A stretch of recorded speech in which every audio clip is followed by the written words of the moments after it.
Bonjour. Alors aujourd'hui, on part encore sur de la nourriture. Il était temps de tester un petit peu les fast-food au Japon et de voir les différences vis-à-vis de la France. Allez, c'est parti. Et salut à tous et bienvenue pour cette nouvelle vidéo. Donc, sachant que je commence dès ce soir. C'est vrai, je commence la vidéo qu'en soirée finalement. Donc petite soirée. La journée commence le soir. Hein.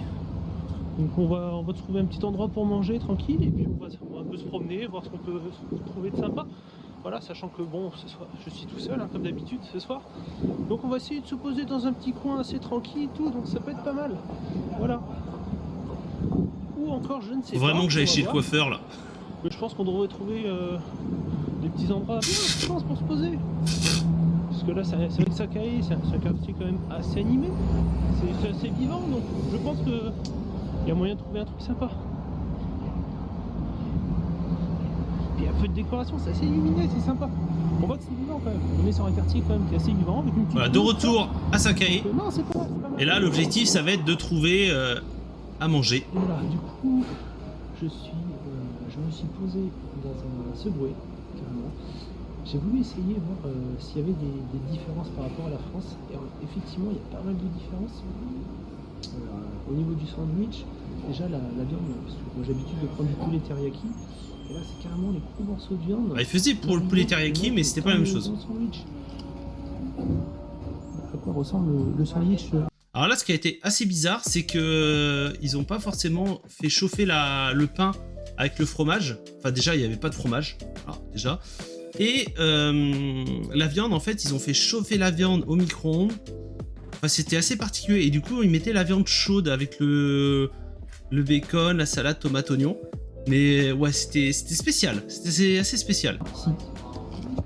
Alors en France, ils vont donner des chips. Alors je pense que le mec avait pas forcément tout compris aussi, hein. C'est possible. Ils ont carrément des potatoes.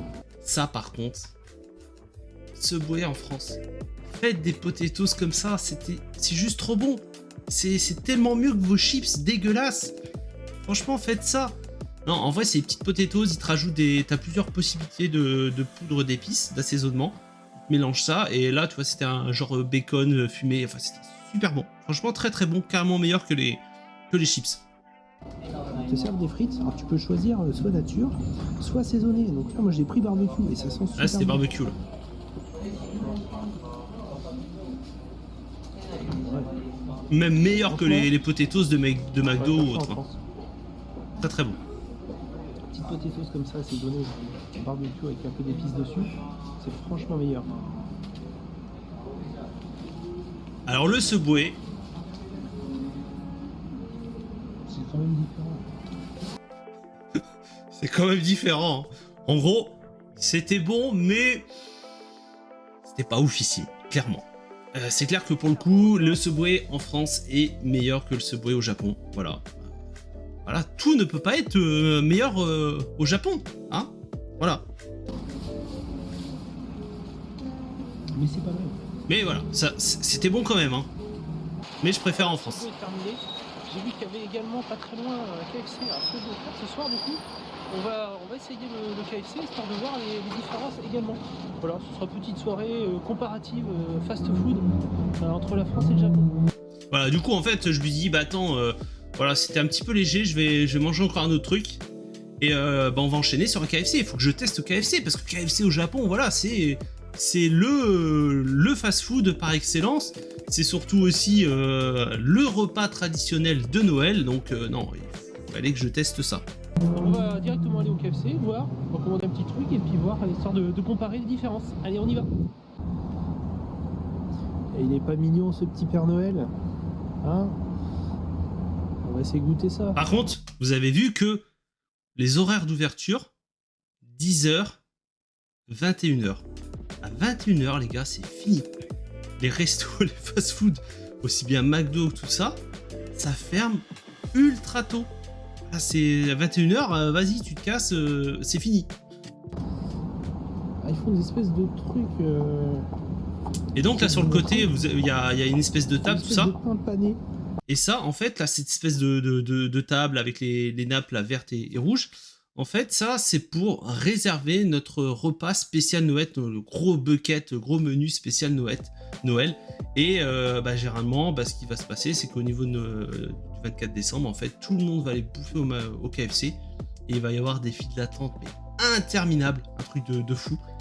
Et voilà, parce que tout le monde aime manger au KFC pour Noël. C'est devenu, il y a eu tellement une énorme coup marketing, je crois que c'est en 1974, si je dis pas de bêtises, il y a eu un gros coup marketing de KFC. Et du coup, c'est devenu le repas, c'est devenu la chaîne référence pour Noël. Et ça a été le repas traditionnel de Noël au Japon. Avec de la nourriture dedans. On va tester ça. Alors déjà, j'ai dit tiens, on va essayer de tester des trucs assez particuliers. Et là, en fait, donc j'avais pris du poulet, normal. Et après, ça a été une espèce de tourte. Et là, je me dis, mais qu'est-ce que c'est que ça? Mais il faut tester. Ça avait l'air d'être un truc, spécial hiver, tout ça, donc j'ai voulu essayer. Et voilà. Repas commandé. C'est vachement différent quand même. On a des trucs que l'on trouve pas. Ce gros truc, en fait, c'est rempli de espèce de truc garni, mais apparemment, ça a l'air d'être bon. Disons, ça marche bien. Ils ont très peu de sandwichs de burger. Ils vont surtout avoir des morceaux de. Ouais, ils ont très peu, vous n'avez pas trouvé une. C'est très limité en choix de burger. C'est vraiment du poulet à fond. Et voilà, en fait, ça fait une tourte. Ça fait une tourte en fait avec de la crème dedans. Et en fait, cette fameuse crème, c'est du cream chitieux. Recette que vous pouvez d'ailleurs trouver sur ma chaîne. Si vous voulez le refaire à la maison, c'est ultra facile. C'est ultra bon. Alors, vous le ferez pas en tourte comme ça, mais la crème. Ce plat, c'est une tuerie. On a pas l'impression de manger dans un KFC. C'est vrai qu'en France, on ne trouvera jamais ça. C'est du poulet avec de la crème, du maïs, des carottes, des oignons, des pommes de terre. Un genre de ragoût et vous mangez ça avec du riz. Oh, c'est très très bon. C'est pas mal, ouais.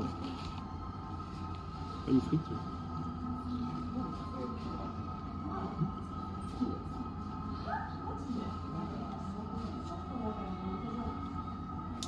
Le poulet était sympa. Alors, le poulet est légèrement assaisonné. Alors ça vaut pas le... Une épice un peu dedans pour le rendre un petit peu. Il n'est pas réellement nature. Perso, je préfère quand même le poulet en France aussi. Maintenant, je sais pas, on va aller continuer un petit tour tranquillement, marcher un petit peu, histoire de digérer, parce que j'ai quand même pas mal mangé. Parce que je me suis tapé comme deux fast-food d'affilée, c'est vrai que ça cale bien. Un truc qui est assez marrant, on peut réserver pour manger à KFC pour Noël, pour passer la réveillon de Noël à KFC. Parce que ce qu'il faut savoir, c'est que Noël au Japon, c'est comme une Saint-Valentin. De toute façon, si vous voulez découvrir un petit peu plus Noël au Japon, comment ça se passe, je vous ai fait une vidéo il n'y a pas longtemps là que j'ai ressorti, donc n'hésitez pas à aller checker ça. Ah, vous choisissez votre truc et puis vous pouvez passer réservation. Voilà, parce qu'en fait, en général, c'est limite une habitude en fait. Au Japon, en fait, les gens pour Noël, plutôt que de faire en famille, tout ça, ils vont manger à KFC. Voilà, tout simplement. Alors là, ce qui s'est passé, je lui dis allez tiens, on va se balader un petit peu. J'ai déambulé dans plusieurs rues. À un moment, je suis arrivé dans des endroits où c'était que des bars, style hôtesse, machin, avec des massages et plus affinité. Je lui dis oh, je suis pas au bon endroit. Et après, j'ai trouvé en fait un game center. Et là, je lui dis tiens, allez, je vais aller me poser là. Et au final, ce game center, ça a été un endroit. La figurine que j'ai eue, ça. Celle-ci, je l'ai gagnée pour 300 yens. Je l'ai gagnée pour 300 yens, cette figurine. Franchement, on peut pas faire mieux. En 3 coups, pouf, figurine.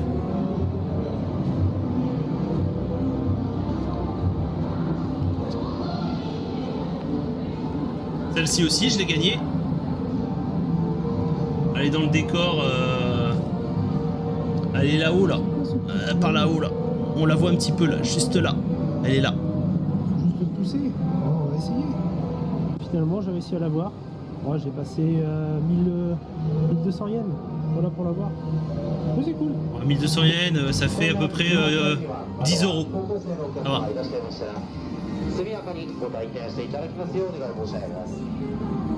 Et là, il y avait donc pas mal de game center et il y avait aussi du pachinko.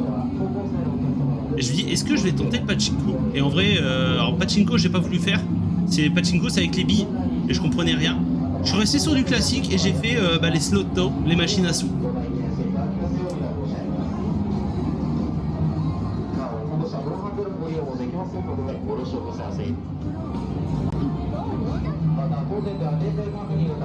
Beaucoup de jeux de rythme, hein.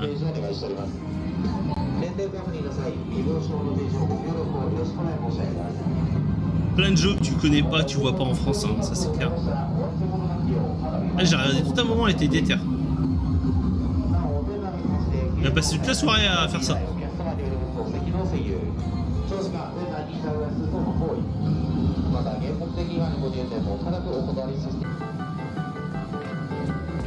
Ouais, j'ai vu gagner. Alors, en fait, ce qui était bien, c'est que en fait, on pouvait gagner à jackpot et jackpot, ça donnait, si je dis pas de bêtises, ça faisait gagner 5 ou 10 000 yens.